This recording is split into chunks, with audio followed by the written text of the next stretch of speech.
Welcome to YieldNerd, an educational show about how you can acquire and manage yield. Welcome back, yield nerds. The previous time we left this topic, it was the first part of episode 5, and I showed you an overlay of the yield between agency bonds and treasuries, and said you may look at this and say agency bonds are the best thing since sliced bread all the time. I just want to give you a slight warning. There are others who thought that way, and they were not having a good outcome every single time. Yes, agency bonds are awesome, but they have their time, they have their place.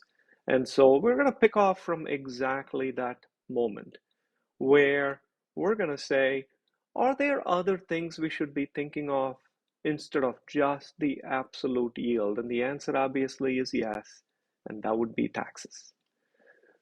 In the previous part of this episode, and if you have not listened to that, please go back and listen to episode 5, part 1. In that episode, we saw the red curve, which is the treasury yield, and we saw the blue. And clearly, if you look at this picture, the agency bond yield is higher than treasury yield for every single duration greater than 18 months. Kumbaya. Well, here's the problem. Not all agency bonds are exempt from state and local taxes. There are some agency bonds that actually do get taxed at a federal, state, and local level.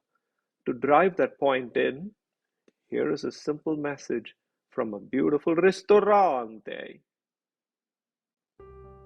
Welcome to the story of the 4 friends who went out and had a wonderful time at the mortgage garden.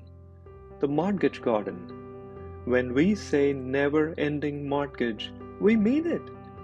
We have been serving you debt since 1938. We have never-ending 5-year, 10-year, 15-year, ARM, you name it, it is all on the house. When you are at the mortgage garden, it is like you are family, except the ones in debt. Now, our friends ordered some mac and cheese when they were there, and they noticed that a portion had already been taken out. Here is the big lesson that our friends learned. When you take Fannie, Freddie, Ginnie, and Farmer Macs, you will be taxed federally, state, and locally. Only the others are tax exempt. Watch out! Okay, well, I hope that particular message resonated with you, and you can remember that Fannie, Freddie, Farmer, and Ginnie are really public-private partnerships. If you buy them, it is no different than buying any other Fortune 500 company in the sense that you will be taxed at the federal, state, and local level. So if you apply a state tax and a local tax to the yield from an agency bond, let's see what changes. And outside of the ffcb and the fhlb, the Federal Farm Credit Bureau and the Federal Housing Lending Banks, outside of those 2 organizations, you will indeed have state, local, and federal taxes. The Tennessee Valley Authority is a utility company that is public, so that is another exception. So in general, when you buy agency bonds, you do need to do your research on whether they are exempt from state and local taxes before you assume that you're getting a higher yield, because on an absolute basis, you may not be.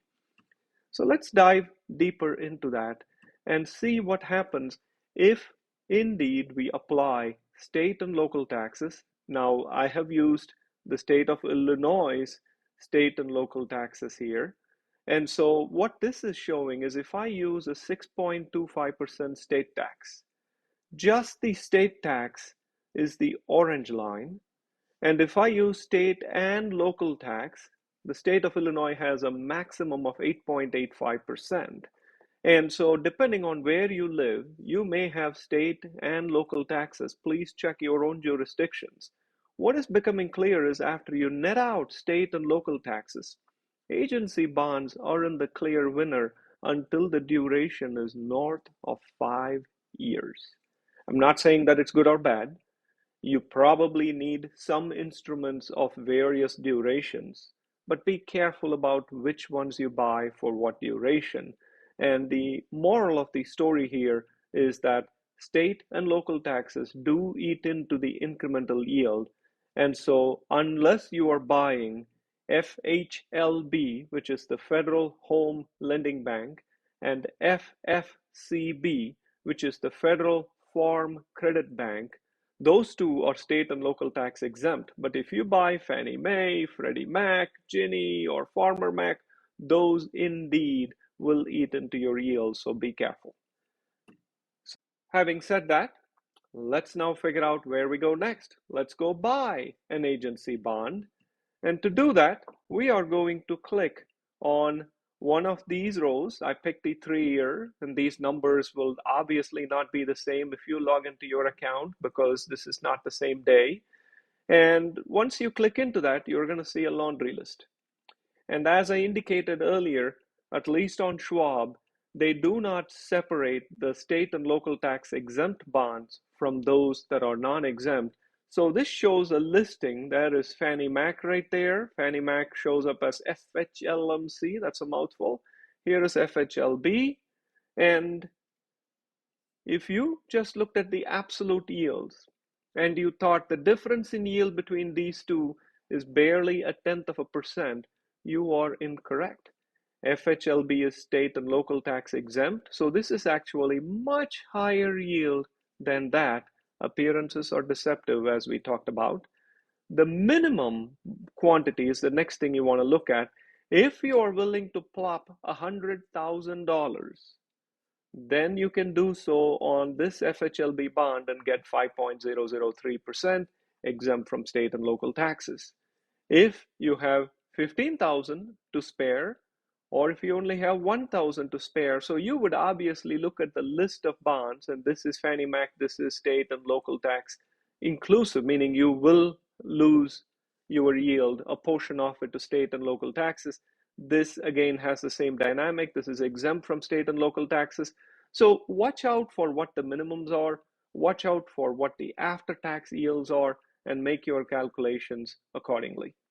So things to remember, when you look at the list of bonds, it is not going to say Freddie Mac. It is going to say FHLMC.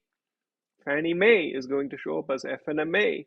Federal Home Loan Bank is going to show up as FHLB, and so on. So take note of the acronyms, and when you scan things, make sure you understand and make educated decisions. So here is that same screen, and you can see that there are some that are state and local tax exempt, others that are not, and they're kind of mixed and matched all over the place. So you have to separate them to make an educated decision.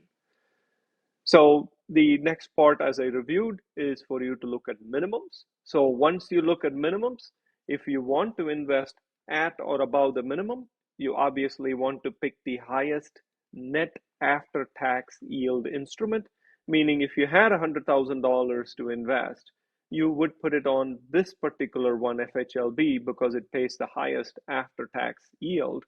But if you had 15,000 to invest, you would put it on this one. And if you only had $1,000 to invest, you probably would put it. Actually, you can't even put it on this because the minimum is 10,000. If you only had $1,000 and you wanted an agency bond, your choice is this particular Fannie Mac, which is state and local tax. That is going to be levied on it. So if you were to click on one of them, I just wanted to walk you through the disclosures that you need to be aware of. You could indeed open the prospectus and read the prospectus, or you can just read every screen that comes by, and this is the screen that would come by. What this is saying is, hey, you will indeed have an option if you bought the Freddie Mac to optionally redeem. And the most important thing, and the platform does give you a warning, do not think you are not going to get a bite of state and local tax. Read this with me. The medium-term notes, it's medium because it's 3 years, including any interest and return of discount, meaning if you bought it below par, they are not guaranteed by, and they are not debts or obligations of the United States or any federal agency other than Freddie Mac. That is the most important disclosure there. That is telling you very clearly that this is not the government, this is not the obligation of the government. You will have state and local tax if you were to purchase this particular instrument. So that's the Freddie Mac disclosure. If we now look at an FHLB or an FFCB disclosure, it would look very different. Here is an FHLB disclosure, practically nothing.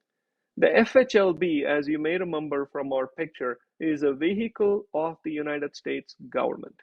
It is not an independent organization. There are 12 such banks. They do not have the liability of the loans themselves. They merely facilitate the issue of the loans. And that is why it is state and local tax exempt, because it is a vehicle of the federal government. So if you were to buy an FHLB bond, the screen would look something like this. You may remember from our previous discussions that the yield to maturity here is 4.769%. It is after state and local tax. You have a phenomenal credit rating, AA plus or AAA, which is the highest because it is reflective of the United States. And the price, it's actually trading below par. You sit here and go, why the hell would it trade below par? And the answer is pretty simple, because in a rising interest rate environment, people are constantly seeking higher yield, and they are willing to get rid of the current yield to go to the next step higher. And if you would like to buy something below par, then the difference between $99.72 and $100, which is roughly 27.5 cents, that is the discount. And you are going to get that at par value when this bond matures, and that is inclusive of the yield to maturity that is being indicated here. So then if you were to say, okay, I'll buy 15,000 of that, here is the screen you are going to see. And I received some comments from some of the watchers that said, hey, we didn't notice the fees. Are there fees in treasury bonds?